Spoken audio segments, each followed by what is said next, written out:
The Department of Agriculture advancing the Farm Security Action Plan to protect U.S. farmland and federal programs from foreign adversaries. This includes more transparency around foreign ownership of farmland and ensuring federal programs do not support foreign-based supply chains. Joining me now is the Secretary of Agriculture, Brooke Rollins. Secretary, great to see you. Thank you so much for being here.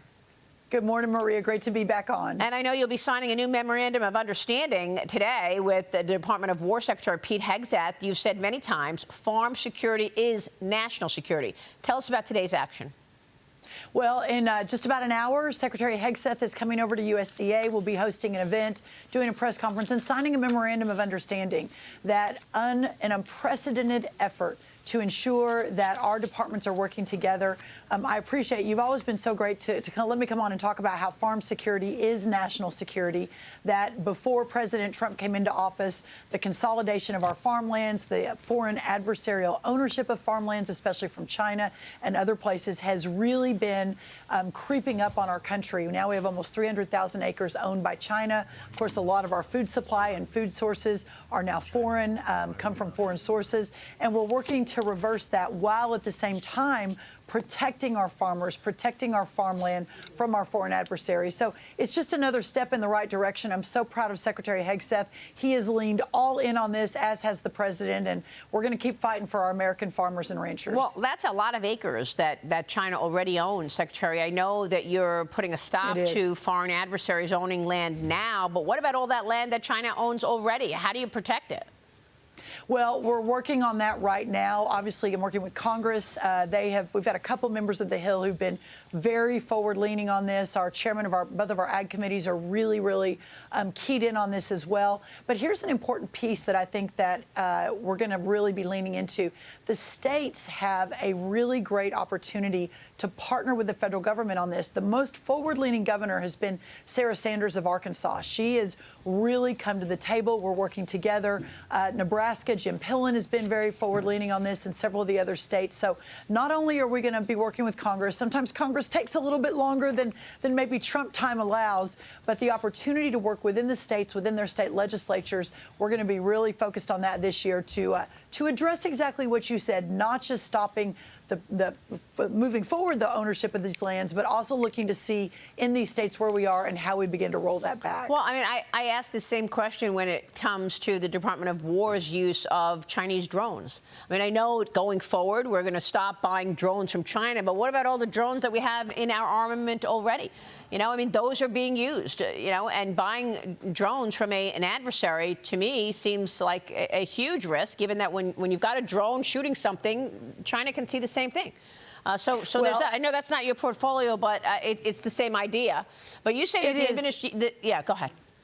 Well, what I was going to say is I think I was telling my kids this actually over the weekend, that a longtime conservative, having been in the policy realm for a long time, until Donald Trump came down those escalator steps in 2015, the common idea was, oh, well, this is great wherever we get the cheapest good and wherever it makes the most sense, and how do we drive the price down? And so China became more and more part of every market in America. And what the president represented was an entire sea change. I shudder to think that if Donald Trump had not taken the helm of the Republican Party, the conservative movement, the Make America Great Again, where we would be on all fronts. It's really a scary thought. But the idea that we're now out in front of it, we're putting a stop to it, we're looking to see how we roll a lot of this back, I think is one of the most important legacies that this president will have when we leave in 3 years. Well, certainly with national security at the forefront of President Trump's agenda, I agree with that. Secretary, you say the administration's latest trade deals are boosting American farming and exports, particularly the deal that was just done with Bangladesh. Yesterday, we spoke with the U.S. Trade Representative, Jameson Greer. He talked about supply chains, and he also told us the next deal that likely will be clinched. Watch this. The world trading system that existed for the past 25 years, the net result of that system was that a lot of the manufacturing went to China, and China became the world's biggest supplier.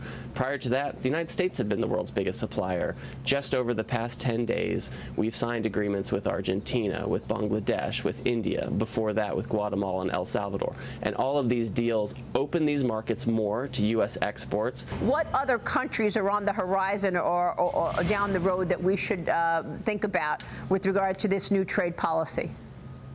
I would point to Indonesia as the next big one. This is a country of 250 million people, growing middle class, young country. It's going to have a lot of consumers, complementary economy for us in that they can and they are buying a lot of U.S. goods and commodities. So this is something where we expect to finalize it within the next couple of weeks.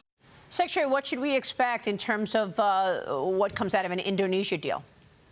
Well, I think there is no doubt that our row croppers, dairy, et cetera, will continue to see such huge boosts.